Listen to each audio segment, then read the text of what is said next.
Ya, baik.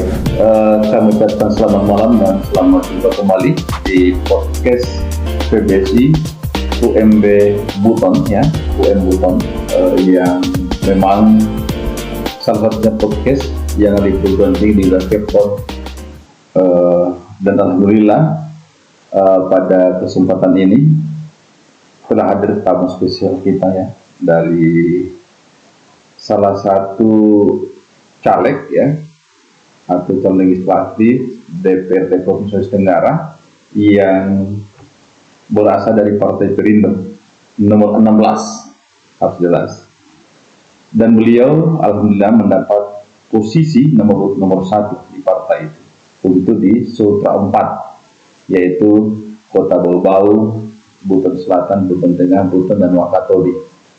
Kami ucapkan selamat malam Bapak Nasarudin, di tengah-tengah kesibukannya melanglang setiap sela-sela pulau setiap daerah ya, masih bisa menyempatkan hadir di podcast kami Pak. Kita ada di puncak Kilo 5 di dekat UMB Convention Center di Kota Bau, salah satu gedung sarana kami yang memang terbesar di Cape Town untuk jajaran perguruan tinggi swasta di Sulawesi Tenggara. Dan alhamdulillah salah satu caleg yang memang tanpa ragu sedikit pun untuk bisa menyampaikan ide dan gagasannya, sehingga publik khususnya di Sulawesi Tenggara, lebih khusus lagi di Sutra 4 bisa mendengar apa buah pikiran Bapak. Karena selama ini tentu saja rekan-rekan, teman-teman sejawat mengenal Bapak ini seorang birokrasi ya, di Kota Bau-Bau, mungkin juga di Buteng dan sebagainya. Nah, jadi rasa-rasanya sudah saatnya kita berbagi pengalaman, berbagi informasi kepada semua. Apakah mereka yang saat ini lagi aktif di ASN, apakah para mahasiswa yang juga sudah akhir-akhir ini akrab dengan Bapak, yang mungkin masih kenal sedikit ya, begitu. Jadi mohon kiranya mungkin Bapak bisa menyampaikan beberapa hal sehubungan dengan alasan Bapak setelah pensiun birokrasi lalu hijrah menjadi calon legislasi. Ini sesuatu yang memang perlu diperjelas, harus jelas titik terangnya kepada pemirsa di mana saja berada. Saya kira sudah saatnya kita dengarkan komentar beliau. Silakan. Terima kasih. Bismillahirrahmanirrahim. Assalamualaikum warahmatullahi wabarakatuh. Selamat malam. Om Swastiastu. Namo Buddhaya. Salam kebajikan. Terkait dengan apa yang disampaikan atau diminta untuk memperjelas posisi kami, kenapa sampai tertarik selama menjalani sebagai birokrasi 40 tahun 2 bulan. Wah, sekarang masa kerja 40 tahun 2 bulan. Iya, 40 tahun 2 bulan. Itu tertera di dalam surat keputusan pensiun saya. Iya. Mohon izin sebelum masuk kepada ruang yang substansi tentang mengapa hijrah itu, kita lagi penasaran pemirsa. 42 tahun itu kalau pohon kayu sudah besar, kalau generasi, kalau putra-putri, kalau seorang anak yang usianya 40 tahun itu sudah dewasa sekali itu. Ya. Sudah masuk usia keluarga. Di mana saja Pak selama 4 tahun itu, di mana saja Bapak diberi kepercayaan pemerintah begitu? Menarik ini. Iya. Jadi pada tahun 1980 saya mulai berkarir di Kolaka. Itu selama 25 tahun. Iya. Jadi selama 25 tahun Kabupaten Kolaka. Sebelum Mekar itu Kolaka Timur, Kolaka Utara dan lain sebagainya, masih utuh satu Kabupaten Kolaka namanya. Sulawesi Tenggara 4 kabupaten saja, Kolaka, Buton, Muna dan Kendari. Oh, seperti itu. Iya. Di sana sempat menduduki kepercayaan di job apa Pak di sana? Berbagai jabatan di beberapa SKPD. Misalnya saya 4 kali saya kepala bidang di di inspektorat sebagai pemeriksa pemerintahan dan agraria. Kemudian habis itu ke Bapeda, Kepala Bidang Ekonomi Sosial dan Budaya. Kemudian ke Lingkungan Hidup, Kepala Bidang Ampeda. Kemudian kemudian ke Pertanian dan Perikanan. Di sana kalau di Kolaka waktu itu Pertanian dan Perikanan. Seperti itu. Jadi selama 40 tahun 2 bulan itu di kepala bidang ternyata 4 kali ya Pak? Yang 4 kali. 4 kali kepala bidang. Luar biasa Bapak Ibu sekalian. Pemirsa, 4 kali kepala bidang di dinas yang berbeda pula. Bukan main. Seterusnya Pak, mungkin ada lagi yang masih unik begitu? Iya. Jadi di zaman Orde Baru, pada saat itu masih di zaman Orde Baru. Ya, Di samping tugas-tugas struktural seperti ini, kami juga dipercaya oleh Bapak Bupati Kolaka untuk memimpin proyek-proyek baik bantuan ADB, IBRD maupun dana nasional, APB. Ya. Jadi ya seperti IBRD itu SAADP itu dari Bank Dunia, ya. Kemudian dari Bank Pembangunan Asia yaitu Wesley air bersih, ya. Kemudian dari dana APBN itu P3DT. Jadi di samping pekerjaan struktural di jabatan itu, pada saat di zaman Orde Baru kami juga diberi kepercayaan untuk memimpin proyek-proyek tersebut di Kabupaten Kolaka. Banyak sekali pengalamannya ya. Ada tambahan tupoksi ceritanya di luar SKPD-nya begitu. Ya. Luar biasa di Kolaka saat itu ya, di Kolaka masih zaman Orde Baru. Ya. Rasanya cukup nampak bahwa menjadi modal ya untuk melangkah lebih lanjut di dua sisi yang berbeda begitu, di birokrasi dan legislasi. Aduh, inilah pernapasan kita lega sekali karena memahami bagaimana ritme perjalanan karir beliau ini di 3 daerah otonom dengan kepercayaan yang begitu layak ya, yang kepercayaan dari pihak atasan lumayan banyak. Kalau dihitung-hitung tadi luar biasa Pak, kalau diurut-urut. Saya tidak usah ulang lagi. Nanti pemirsa bingung pasti. Tetapi ini pasti jadi motivasi buat generasi ASN yang hari ini lagi sedang hangat-hangatnya berkiprah lah begitu. Ini satu teladan. Suri teladan, menjadi panutan gitu, bahwa ternyata berkiprah itu kira-kira kuncinya ternyata adalah profesionalisme. Atau ada yang lain Pak? Ya, kira-kira filosofi Bapak ketika jadi PNS sampai mendapat kepercayaan yang begitu banyak macam ragamnya itu apa Pak? Ya, apa cukup profesional atau ada yang lain mungkin Pak? Ya, jadi begini, ya memang dasarnya profesional. Bahwa tetapi tidak hanya profesional, tapi betul-betul disiplin, kemudian memahami aturan dan memahami tugas-tugas, sehingga setiap pimpinan yang kita hadapi itu selalu menarik dan selalu memberi kesempatan untuk kita menjadi ditempatkan di sebuah jabatan tertentu yang pilihan-pilihan menurut saya Pak. Tidak pernah itu jabatan saya yang kurang-kurang bagus. Saya yang bagus-bagus. Halo pemirsa, saya sendiri iri gitu, juga ngiler gitu. Saya juga mantan Pak di birokrasi juga kemarin sempat sekitar 8 tahun, tapi wah ngeri nih kalau seperti ini. Ya, tapi saya yakin semua pemirsa, semua pendengar, ini merupakan motivator bagi Anda yang hari ini sedang aktif jadi PNS. Ternyata harus profesional bekerja, tidak boleh pandang waktu dan pandang tempat. Dimanapun Anda berada, di situ pula saatnya untuk mengabdi kepada negara tercinta ini. Tetapi pada akhirnya, ketika Purnabakti 2020 itu nanti, itu menjadi sejarah bahwa itu hanya berakhir pengabdian itu di pemerintahan. Dan rencananya hari ini dapat harus hijrah. Rupanya belum puas saat itu untuk mengabdi ya. Masih banyak hal mungkin ya. Atau kira-kira apa itu maksudnya Pak? Masih banyak PR ya? Mau dijelaskan kepada pemirsa. Dengarkan lagi pasti. Jangan sampai tinggalkan layar Anda. Silakan Pak. Jadi setelah saya mengabdi 40 tahun 2 bulan, kemudian dengan di berbagai jabatan saya tempati oleh pimpinan atasan saya, ternyata saya sadari bahwa masih banyak yang harus kita selesaikan. Ya, Masih sangat banyak. Bagaimana kepentingan masyarakat banyak itu bisa kita wujudkan. Seperti itu. Sehingga inilah yang kayak menggili-gili saya. Loh, Membuat geli ya, Iya. rasanya tidak tenang gitu. iya, Harus ditunaikan. ditunaikan. Nah, seperti itu. Bersamaan dengan itulah, maka ada 7 partai yang menghubungi saya. 7 partai, bukan hanya satu. Tadinya saya sudah mau istirahat, sudah 40 tahun 2 bulan mengambil, saya kira tidak cepat itu. 7 partai datang melamar ceritanya. Iya, mereka melamar saya. Gadis cantik dong. Nah, itu dia. Iya. Akhirnya 7 partai.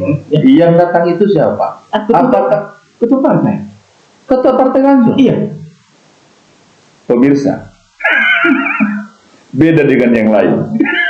Rupanya dapat tawaran, dapat pinangan 7 partai. Tapi akhirnya jatuh cintanya satu, atau mata keranjang. Iya, saya kira begini. Tidak mungkin kita ambil 7-7-nya. Mesti satu saja. Iya. Seperti itu. Apalagi saya juga termasuk yang mendengar arahan-arahan atau foto-foto orang tua kita. Ini dia. Bahwa mengambil keputusan, jangan pernah mengambil keputusan pada saat hati lagi gundah, apalagi marah. Jangan ambil di situ. Jadi saya tertarik ke Perindo karena saya dihubungi pada jam 11.57 tengah malam dari DPW Provinsi Sulawesi Tenggara, menyampaikan kepada saya kalau saya bersedia maka mereka akan memberikan saya peluang untuk saya bergabung. Jam 11.57.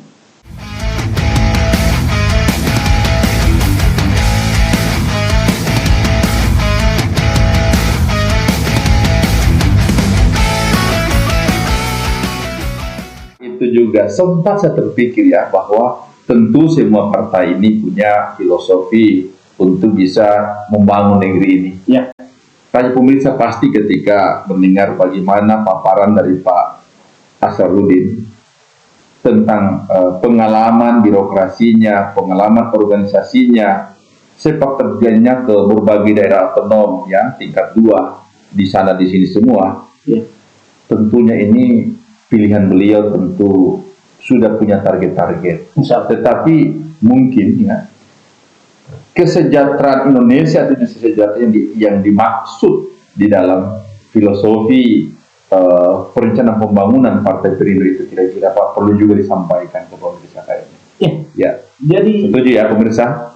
Ya, silakan. Jadi Indonesia sejahtera itu tidak ujuk-ujuk dia turun dari langit, tapi itu harus dilakukan upaya-upaya keras. Bahwa untuk mewujudkan itu semua, maka daerah harus sejahtera.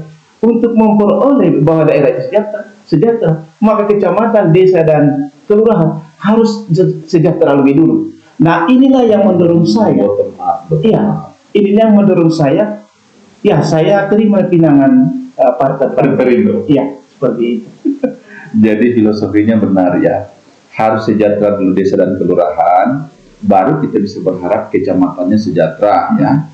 Kalau semua wilayah kecamatan di daerah otonom itu sejahtera, maka kemungkinan besar kota kabupaten pula itu bisa meraih kesejahteraan. Nah, kalau kabupaten kota sudah sejahtera, maka pasti pemerintah provinsi juga wilayahnya akan sejahtera pula.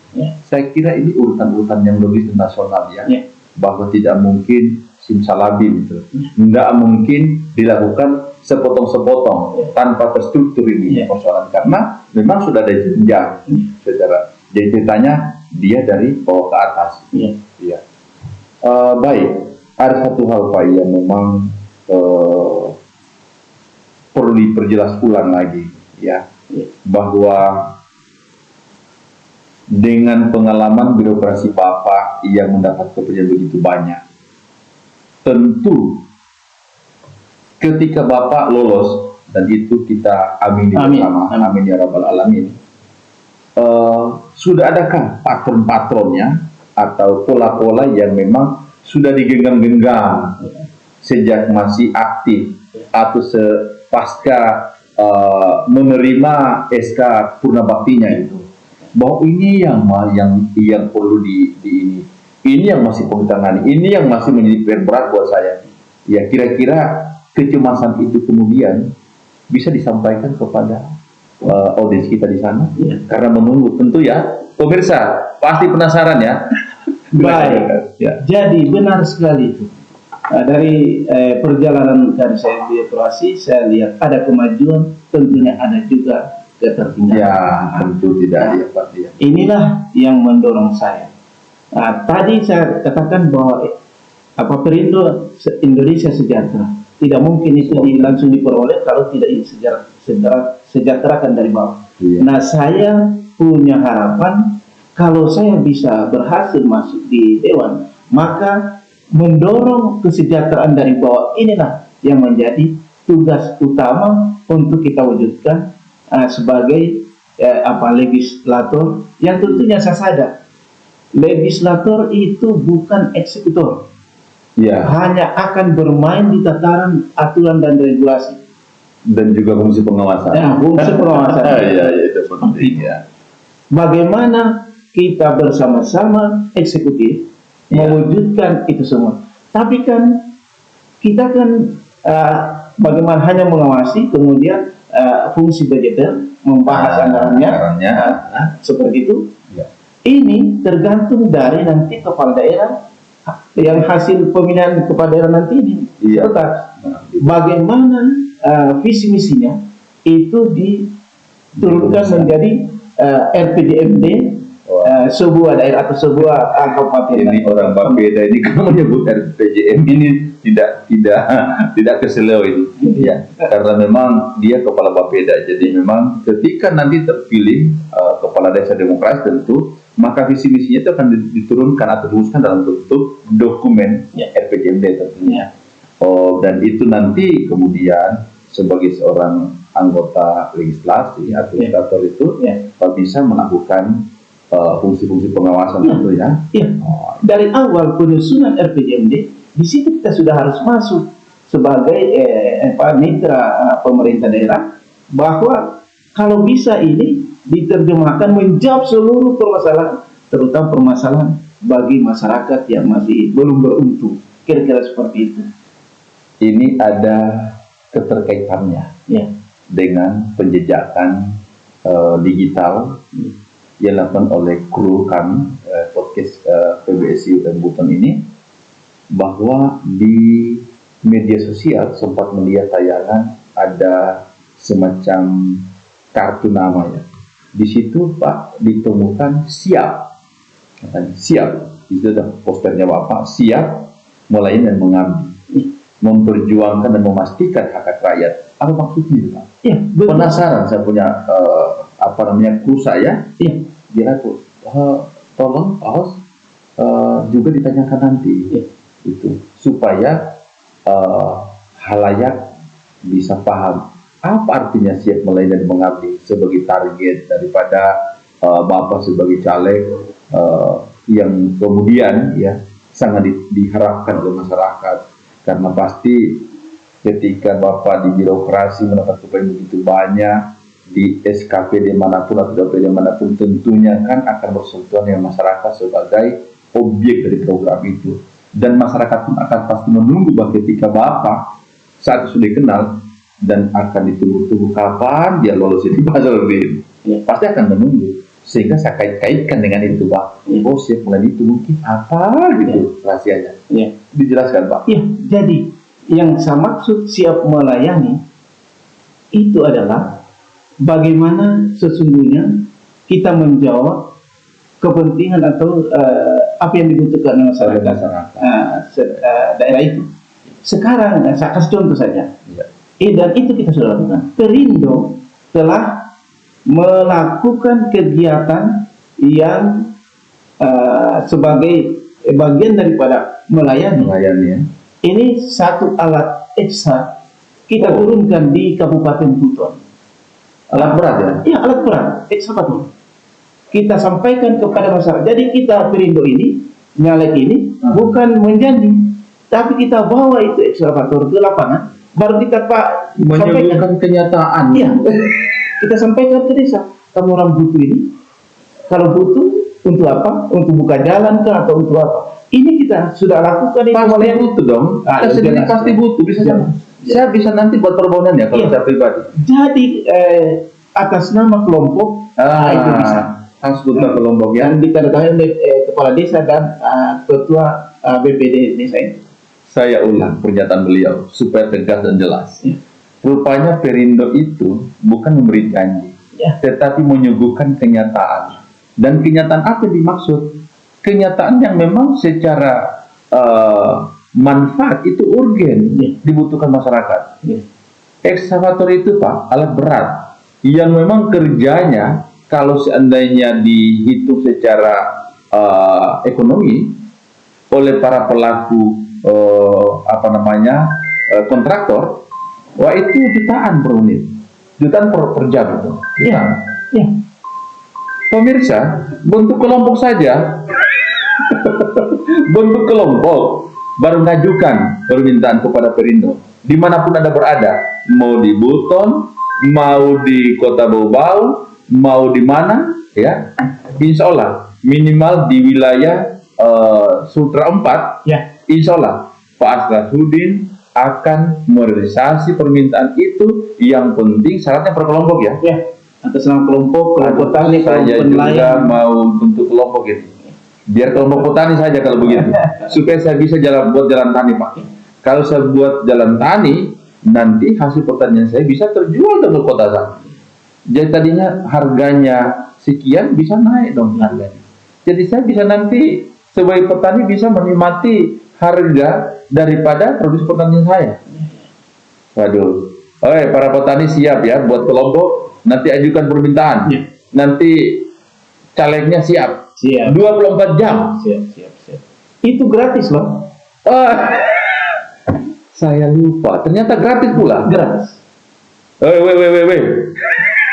Penonton, buat kelompok saat ini bukan janji, tapi saat ini dilayani. Ya. Wah, ini aduh luar biasa. Oh sudah sekian puluh menit rasanya baru 1 detik ini. Masih banyak yang saya tanyakan. Ya. Ada satu hal Pak yang saya ingin. Bahasa itu menunjukkan kepribadian. Ya. Bahasa itu menunjukkan budaya. Bahasa itu menunjukkan pola pikir. Tapi ada satu yang paling unik buat saya Pak. Riwayat pendidikan Bapak ternyata dari IIP ya. Ya, Institut Ilmu Pemerintahan. Tetapi D3-nya masih APD dulu ya. Akademi Pemerintahan dan Akademi dalam negeri. Setelah itu Bapak S2-nya administrasi publik ya. Wah, pantasan. Makanya performa bahasanya itu terstruktur dan tegas. Ditambah lagi, ternyata beliau ini putra daerahnya, ini adalah tanah tumpah darahnya Wakatobi Pak. Ya. Jadi ada hubungan interrelasi antara tempat kelahiran dengan struktur bumi di sana. Karena dia di atas batu cadas kelahirannya, maka pernyataannya tegas begitu. Dan mudah-mudahan juga komitmen beliau untuk kepentingan rakyat, bangsa dan negara ini juga harus tegas seperti itu. Misalnya, bayangkan, tidak menjanjikan, tetapi menyampaikan kenyataan. Jadi sudah, apalagi yang mau ditanyakan. Selama Bapak ada di pemerintahan, prestasi-prestasi lain masih ada Pak selain jabatan-jabatan struktural yang dipercayakan kepada Bapak. Karena 40 tahun 2 bulan itu bukan waktu yang singkat. Ya. Jadi memang kalau kemudian pemirsa ingin mengatakan ini teladan, saya kira itu hal yang pas. Penghargaan apa saat itu Pak yang Bapak? Iya. Jadi dari 40 tahun 2 bulan saya mengabdi di Republik ini melalui daerah, saya juga tidak sangka ternyata ya ada beberapa penghargaan yang saya peroleh. Itu 3 penghargaan dari 3 presiden yang berbeda. Ya. Tadi juga 3 kali dari dinas yang berbeda. Ya. 3 stake presiden berbeda, dan sebagainya. Sekarang penghargaan dari presiden yang berbeda juga. 3 presiden berbeda-beda. Ya, saya kira jadi begini, tapi kepala negara yang memberi penghargaan presiden. Ini selalu beruntun. Iya. Kalau tadi di jabatannya juga beruntun, sekarang penghargaan. Jadi dari Pak Presiden Susilo Bambang Yudhoyono, ya, SBY, ya. Kemudian Megawati Soekarno Putri, ya. Kemudian Soeharto. Ya. Oh, tepuk tangan sekali lagi. Ini caleg kita. Iya. Waduh, apa pula ini? Seharusnya memang bukan cuma sekali, Pak, kita on air di podcast ini, karena begitu padatnya, hampir tidak ada ruang yang tidak dimanfaatkan. Iya, guyonnya sangat sedikit, full dengan substansi. Tapi apapun sempitnya waktu, ada satu yang menjadi kunci lagi dalam sebuah perjuangan sang ayah. Begitu. Kita butuh informasi, dan pasti pemirsa ingin dengarkan ya. Bagaimana dukungan keluarga ketika Bapak memutuskan untuk menerima pinangan itu, ya, dari Partai Perindo itu pada pukul 11.57 menit. Ya. Bagaimana? Ibu, anak-anak, bagaimana itu? Ya. Perlu juga itu. Jadi sebelum tiba pada pinangan tengah malam itu, dari pertama, kedua, ketiga, Pak, dan seterusnya, Pak. Ketiga itu sudah mulai saya, jangan-jangan ini adalah sebuah bukan kesempatan, tapi saya katakan jangan-jangan ini sebuah rahmat yang akan turun, misalnya saya katakan seperti itu. Ya, karena 7 partai. Akhirnya saya dekati mamanya anak-anak, ibu, saya tanya, bagaimana ini? Kalau seperti ini, rupanya ini tidak main-main mereka ini. Benar ini. Bagaimana kalau saya bismillah? Dan bilang bahwa saya kira kalau ayah sudah bulat untuk menerima itu, maka kita dan anak-anak kita akan mendukung. Itu belum saya bismillah. Saya ingin dulu mengetahui bagaimana ini dukungan dari pendamping saya, istri saya, dan ibu sebagai ibunya anak-anak di rumah. Kira-kira begitu tiba pada Perindo yang tengah malam, saya betul-betul bulat. Saya bilang sudah saatnya. Saya bismillah ini, karena ini saya dapat tengah malam. Dan bismillah ayah. Saya bilang bismillah. Wah, ternyata dukungannya istri ya, luar biasa ya. Tepuk tangan bulan tuh, kalau gitu ya. Karena tentu di belakang lelaki yang sukses ada seorang wanita yang tangguh di belakang ini. Jadi memang perlu ada dukungan itu, dan ternyata alhamdulillah luar biasa ikhlasnya. Dan juga setuju kalau yang tawaran tengah malam. Iya, saya kira luar biasa. Bagaimana anak-anak, Pak? Ya, begitu kan, anak kan sulung di Jakarta tinggalnya. Oh, bukan di Kota Bogor lagi? Bukan. Saya telepon dia, bagaimana ini? Setuju? Ya, kapan lagi kalau seperti itu? Saya kita juga mendukung. Kalau sudah istri mendukung, anak mendukung, saya kira tinggal bismillah, ayo. Layar mulai dikembangkan. Nanti hidupnya sudah mulai diatur begitu. Ya. Luar biasa. Tapi saya sadari bahwa ini adalah sebuah perjuangan yang tentunya kita bekerja. Tidak boleh lelah, baru kita serahkan di atas. Karena di atas itu adalah maha penentu untuk hasil perjuangan ini kita raih. Saya kira itu tinggal kita mengharapkan ijabah dari Allah Subhanahu Wa Taala. Ikhtiar sudah, usaha sudah cukup. Ya.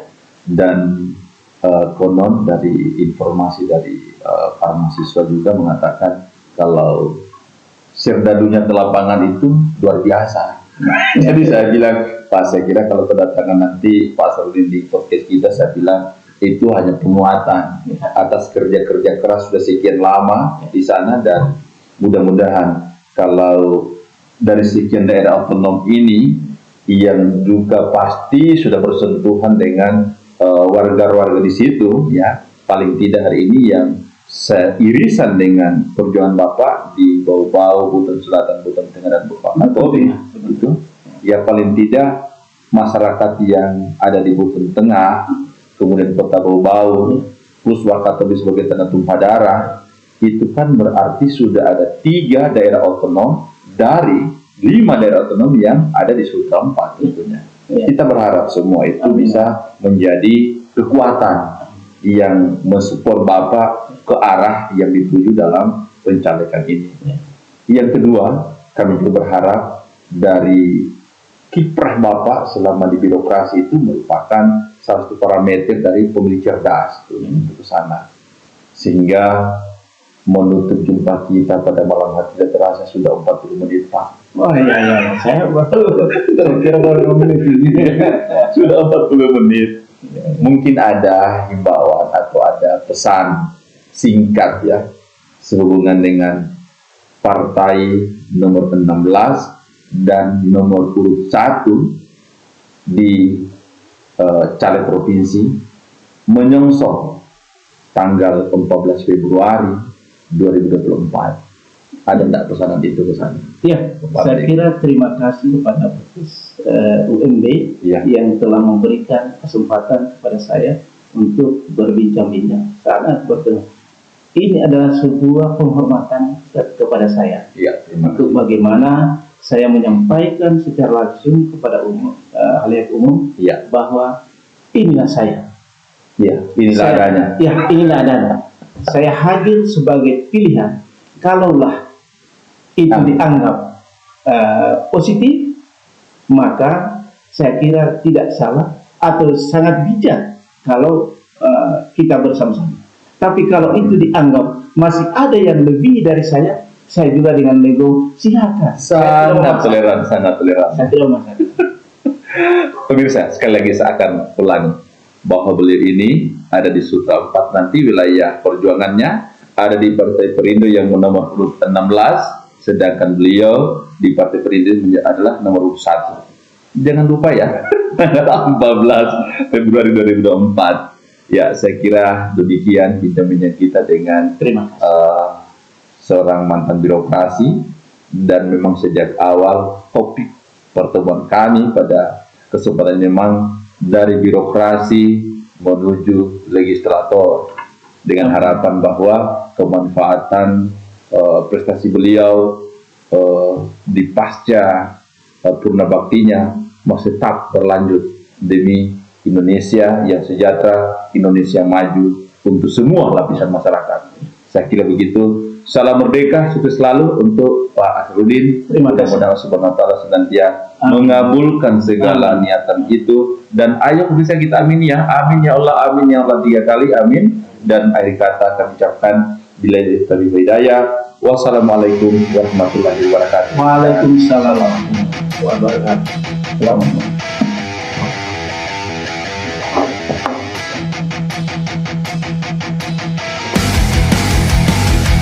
Minum dulu ya.